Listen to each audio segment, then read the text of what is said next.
So hi guys, just ఇప్పుడే తక్షకుడు అనే movie teaser release అయింది, starting with Anand Devarakonda.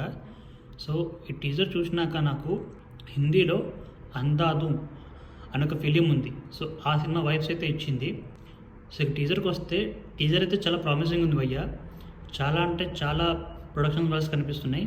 So ఈ సినిమా ప్రొడ్యూస్ చేసింది సితారా ఎంటర్టైన్మెంట్, బట్ డైరెక్ట్గా నెట్ఫ్లిక్స్లో రిలీజ్ అవుతుంది. స్టోరీకి వస్తే ఆనంద్ దేవరకొండకి ఏదో జరిగింది. సో జరిగిన తర్వాత తనని కొంతమంది తీసుకొచ్చి ట్రీట్మెంట్ చేశారు. చాలా ఏళ్ళు పట్టింది, ఎందుకంటే గడ్డాలు మీసాలు చాలా పెరిగినాయి.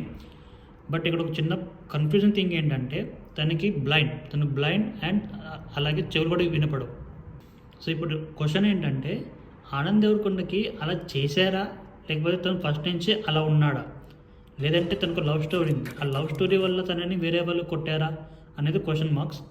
సో మరి ఆ దెబ్బల నుంచి తను కోలుకున్న తర్వాత వాళ్ళని పట్టుకోలేదా అన్నదే ఫిలిం ఉండబోతుంది. టీజర్ మొత్తం మీద ఆనంద్ దేవరకొండ పర్ఫార్మెన్స్ చాలా బాగుంది, చాలా బెటర్ అయిందని చెప్పాలి. అండ్ దాంతోపాటు సర్ప్రైజింగ్లీ ఒక కుక్ ఉంది, డాగ్ ఉంది దాంతోపాటు. ఆ డాగ్ ఎక్కడికి వెళ్ళినా వెళ్తుంది. సో ఈ డాగ్కి చాలా ఇంపార్టెంట్ రోలే ఉన్నట్టు అనిపిస్తుంది. సో అది Takshakudu teaser review. So movie అయితే ఇంకా రిలీజ్ కాలేదు, కమింగ్ సూన్ అంట.